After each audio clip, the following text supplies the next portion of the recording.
to start with Maelan talking about dietary controversies.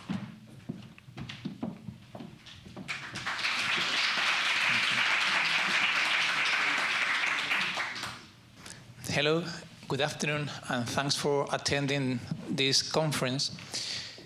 My name is Maelan Fontes. I am a researcher and PhD student at University under Stefan Lindeberg's supervision.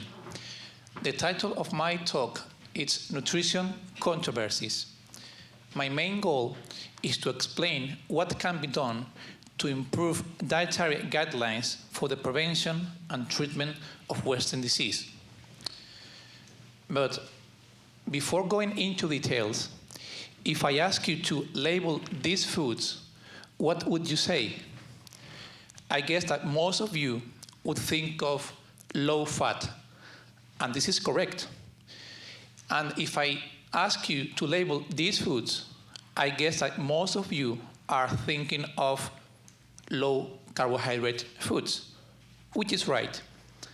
But I will explain later a different way to classify these foods. Western diseases are approaching pandemic proportions. We are going to focus on cardiovascular disease and diabetes, since there is enough evidence to suggest that diet plays an important role in these diseases.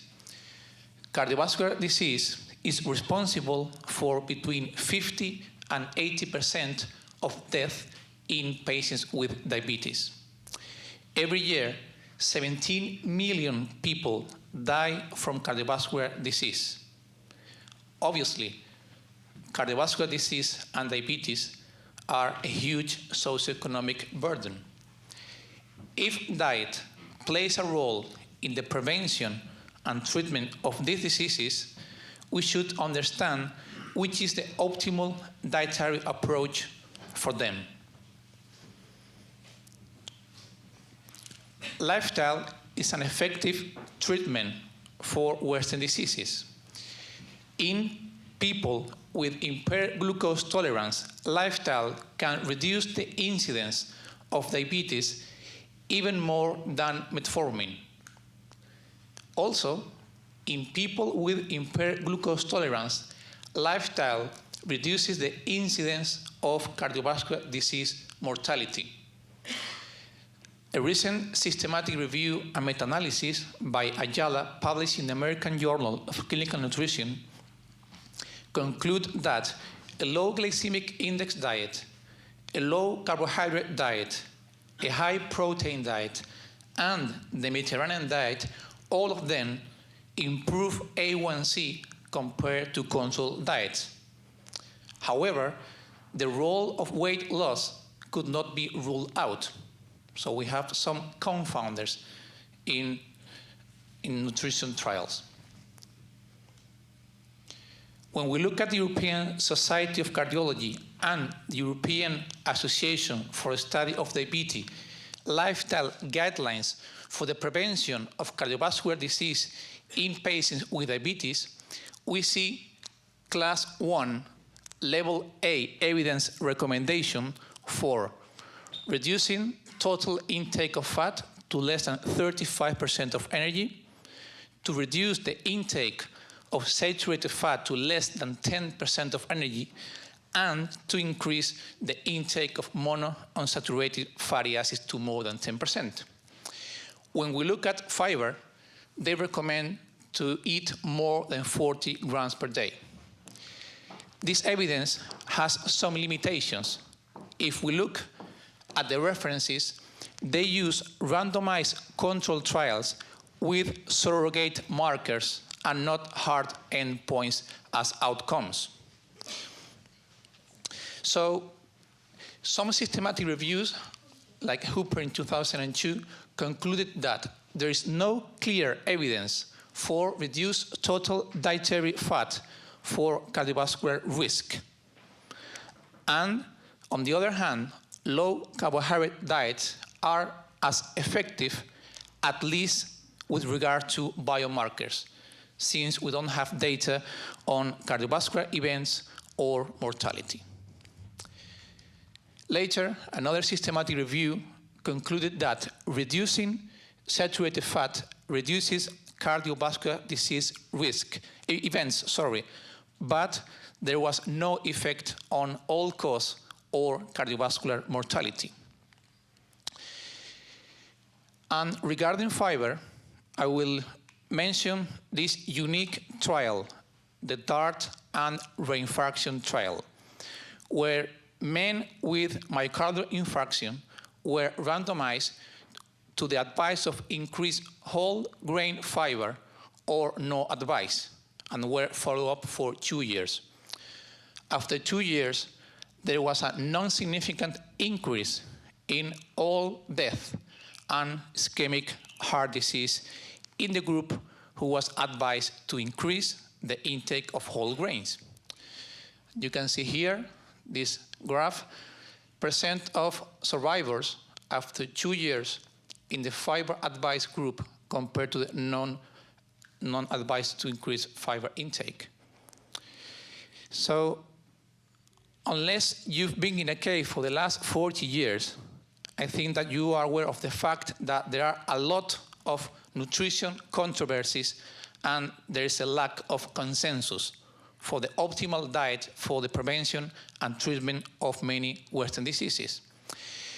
Also, in the popular press, if we look at the cover of the Time magazine back in 1961, we have a picture of Ansel Keys, one of the proponents of the diet-heart hypothesis, suggesting that saturated fat is one cause of atherosclerosis and cardiovascular disease. Later, in 1984, in the same magazine, you could see in the cover a plate with fried eggs and fried bacon, also suggesting that dietary cholesterol was one of the causes of atherosclerosis and cardiovascular disease. Yet, 30 years later, same magazine, in the cover, we have quite the opposite message. You have a slice of butter, and they say, scientists label fat the enemy. Why they were wrong. So if researchers and scientists are confused, can you imagine how confused is the general population with regard to the optimal diet? And I will let you know in part why is there so much confusion and what can we do to make more clear message to the population. And what do you miss in these guidelines, in these discussions? I miss more focus on foods. So coming back to the pictures at the beginning of my presentation, I would label these foods not low fat, but instead I will classify them as non-healthy foods and healthy foods, meaning that you can have a low-fat, healthy diet and a low-fat, non-healthy diet. And the same goes for low-carbohydrate diets. In my case, instead of labeling this as low-carbohydrate, I would classify them as healthy choice and non-healthy choice. So I think that we should focus more on foods. And what else contributes to nutrition controversies? As you may know, we cannot establish cause and effect from observational studies.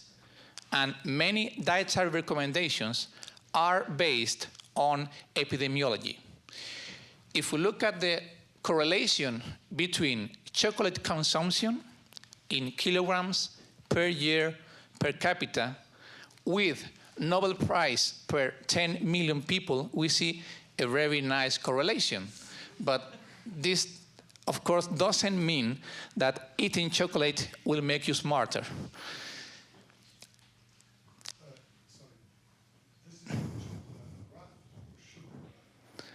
Chocolate consumption. Well, we can discuss that, but anyway, I mean, my point is that epidemiology has many limitations, and one of them is confounders, okay? If we read the conflicts of interest of this paper, Dr. Messerly reports regular daily chocolate consumption, mostly, but not exclusively, in the form of Lin's dark varieties. So conflicts of interest is another limitation in nutritional science. If we regard randomized control trials as a higher level of evidence, we have many limitations in nutrition trials. The first one is that nutrition trials are very expensive, compliance is a big issue, and we cannot blind the patients. Do you think we can run a double-blind placebo-controlled trial? Do you think you can compare placebo bread and real meat versus real bread and placebo meat? Quite difficult. On top of that, the control group has a big problem for two reasons. The first one is that usually the control group receives less behavioral support, which means that compliance with the diet is lower. And I can mention the Predimed study that most of you would know. The control group received so less behavioral support that the researchers changed the protocol after 3 years because very few people attended to the meetings in the control group. And this is very, very common in many nutrition trials. And the control diet itself. Let's assume that casein proteins induce atherosclerosis in animal models. If we compare casein proteins versus soy protein, and we check, for example, atherosclerosis in animal models, of course, if casein induces atherosclerosis, you will get better results with soy proteins. But this does not mean that soy proteins is the optimal choice for these animals. Another very common problem in nutrition studies. So, at this point of the talk, if I'm suggesting that we should focus more on the food choice, I guess that most of you are thinking, okay, so what foods should we compare? Where should we start with?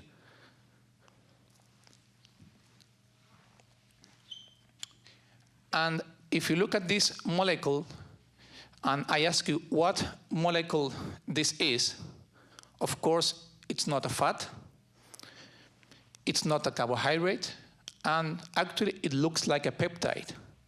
And specifically, it's a hormone. Next question, I'm sorry for so many questions. Which organ secretes this hormone? Can anyone tell? It's not secreted by any organ. This hormone is called gliadorphin, and it's found in wheat. So, some foods have hormonal-like substances. And I consider food as a hormone. Actually, I stole this title from this review paper that I read a few weeks ago. This figure summarizes my conference more or less. Nutritional epidemiology and biochemistry, focusing mainly on macronutrient composition and energy balance, have failed to provide enough scientific knowledge to recommend diets to improve the health of a wide range of people. Instead, if we consider food as a collection of signaling molecules, it might provide new insights into the relationship between what we eat and metabolic diseases.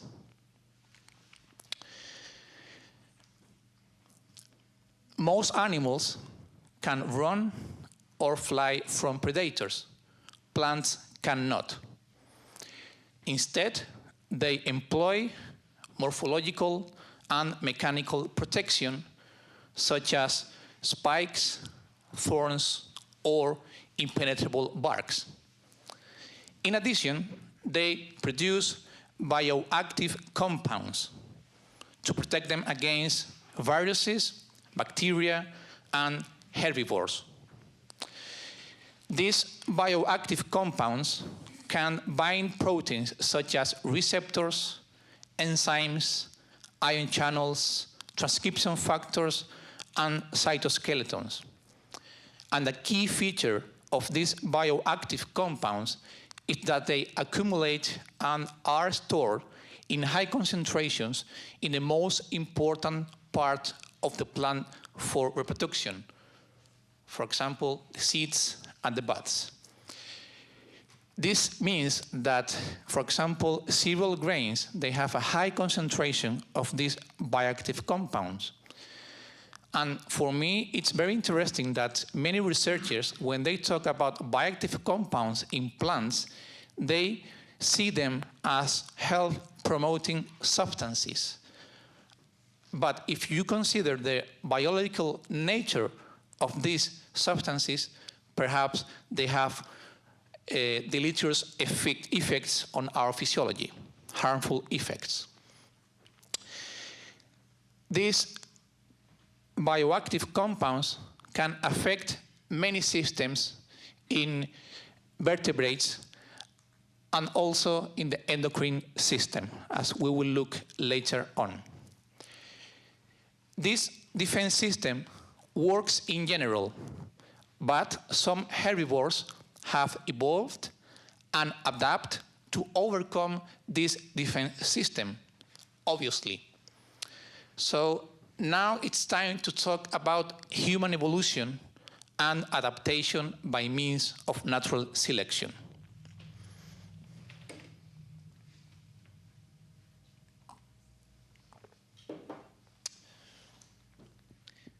If we review dietary transitions during human evolution, our ancestors ate a generalized plant-based diet from 6.5 to around 4.2 million years ago. Around 4.2 million years ago, there was a transition into a hard and abrasive plant-based diet. Around 2.5 million years ago, there was another transition because we started to use stone tools, and later on, with domesticated fire, we started to eat animal foods. We became hunter-gatherers. And we had another transition here, which required adaptation. For example, those ancestors who could cope better with high cholesterol levels were the ones who could transmit their genes to the next generation. And 10,000 years ago, after plant and animal domestication, we have another dietary transition, which needs, again, adaptation by means of natural selection. We can see this in some genetic studies where there is a positive selection for protective variants for type 2 diabetes in populations who have been eating cereal grains since 8 or 9,000 years ago, meaning that these populations are better adapted to these new foods. Europeans are resistant or more resistant to diabetes than non-Europeans, perhaps because we have been eating cereal grains and milk for a longer time, meaning that we have had more time to adapt a little bit. If you look at these diets, we've been eating carbohydrates, proteins, and fats for enough time to adapt to these macronutrients. And what I think is new is the introduction of these bioactive compounds, such as we can find in cereal grains or dairy products. I'm going to give you some examples of how these bioactive compounds can disrupt our physiology. On the left-hand side, you can see a cell membrane with an insulin receptor And on the right-hand side, you can see a cell membrane with a leptin receptor. If insulin binds to its receptor and leptin binds to its receptor, they induce intracellular signaling. But if instead of insulin or instead of leptin, we have bioactive compounds that bind to the receptor or the hormone itself, then we have a disruption in the intracellular signaling, for example, leading to decreased insulin and leptin sensitivity. In this in vitro study from Tommy Johnson from our group, he tested the effects of physiological concentrations of peptides derived from gluten digestion on the binding of leptin to its receptor. What they saw is that at physiological concentrations of these peptides derived from the digestion of gluten, you can see a decrease in the binding of leptin to its receptor, suggesting that if those peptides can pass into circulation, they can lead to decreased leptin sensitivity on the long run. Data from one of our trials, we compare a diabetes diet to a grain and dairy-free diet, also called a Paleolithic diet, in patients with type 2 diabetes. And the grain and dairy-free diet significantly reduced fasting leptin compared to the other group. Although, since leptin was a secondary outcome after multiple comparison adjustment, this difference was no longer statistically significant. Data from another trial where we compare a Mediterranean diet versus a Paleolithic diet in patients with ischemic heart disease and either type 2 diabetes or impaired glucose tolerance.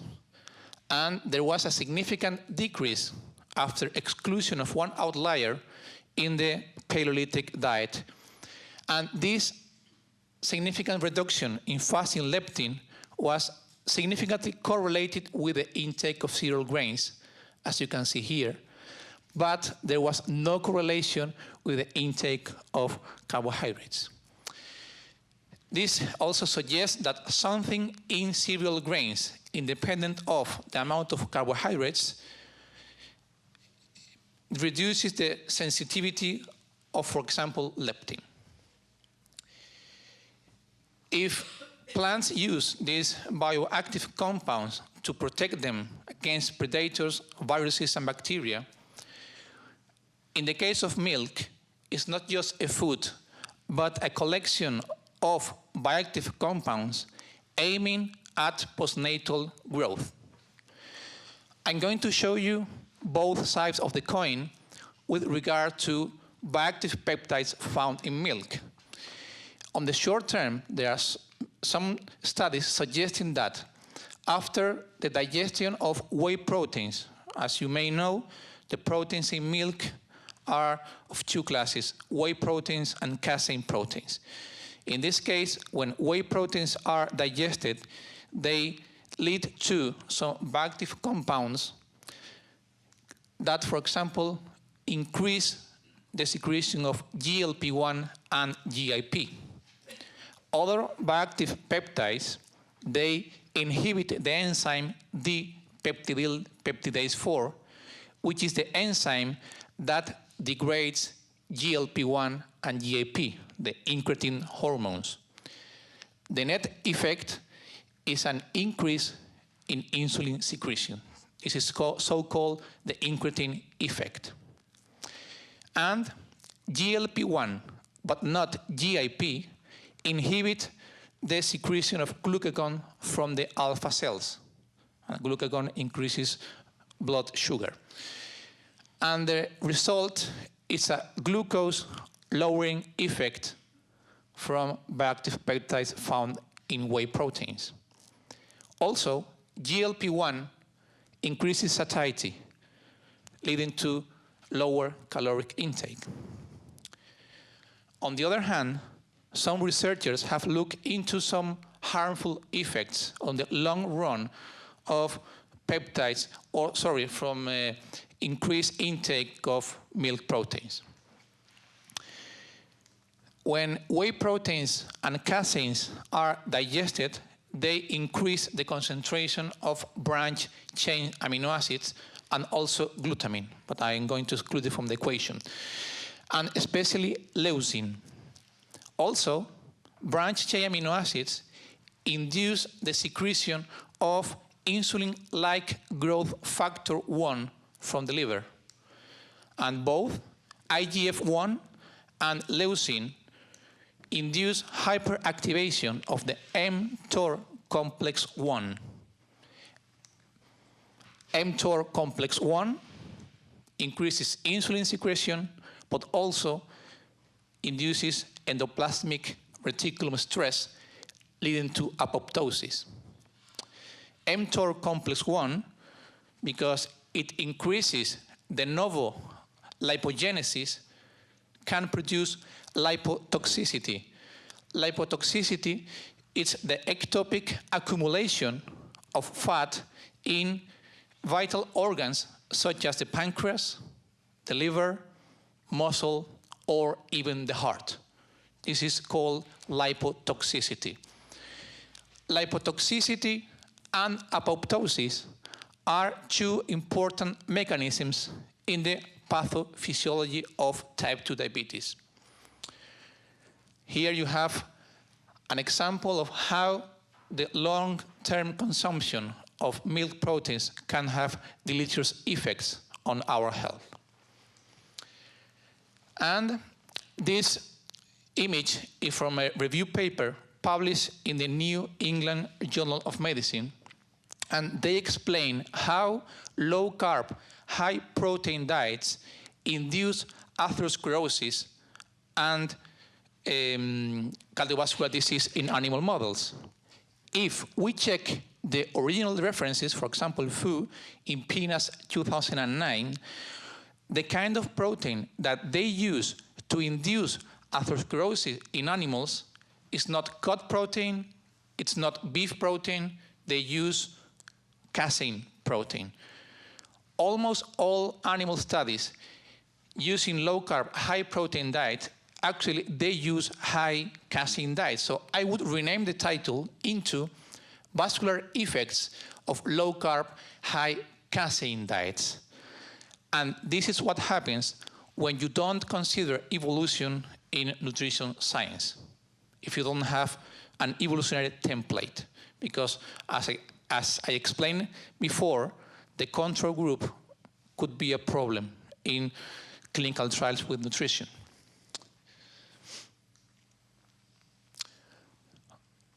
Okay, so we should investigate different foods based on an evolutionary perspective.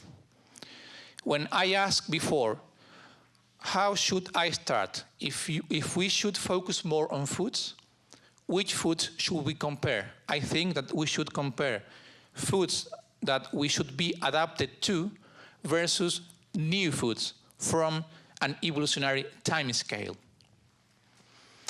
And the next question is, what evidence do we have of these interventions?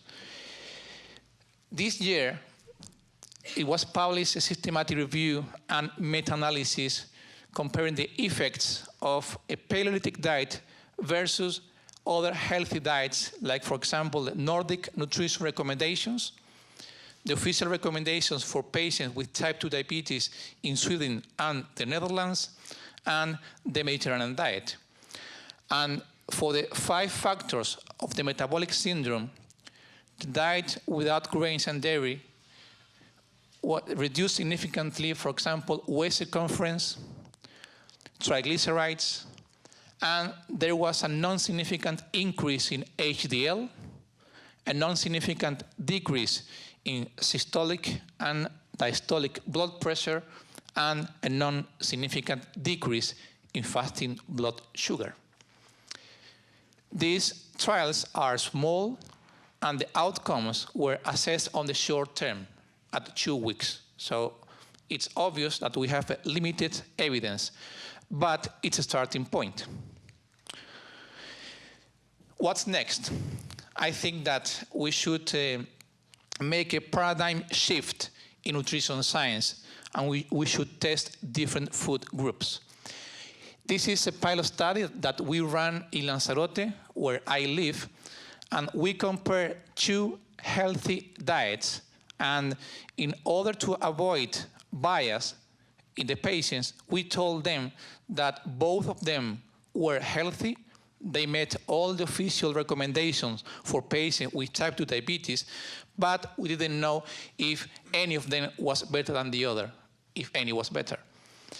And we matched macronutrient composition, so the amount of carbohydrates, the amount of fats, and the amount of protein was the same. We matched glycemic load, fiber content, and we avoid weight loss. We don't have results yet. We have only preliminary results. We are hopefully close to analyze all the outcomes. But I think that we should, from now on, try to test food choices. So this is Lanzarote, of course. And this tiny island is La Graciosa. The take-home message. There is over-reliance in nutritional science on epidemiology and macronutrient composition. Bioactive compounds may provide new insights into the relationship between what we eat and Western diseases.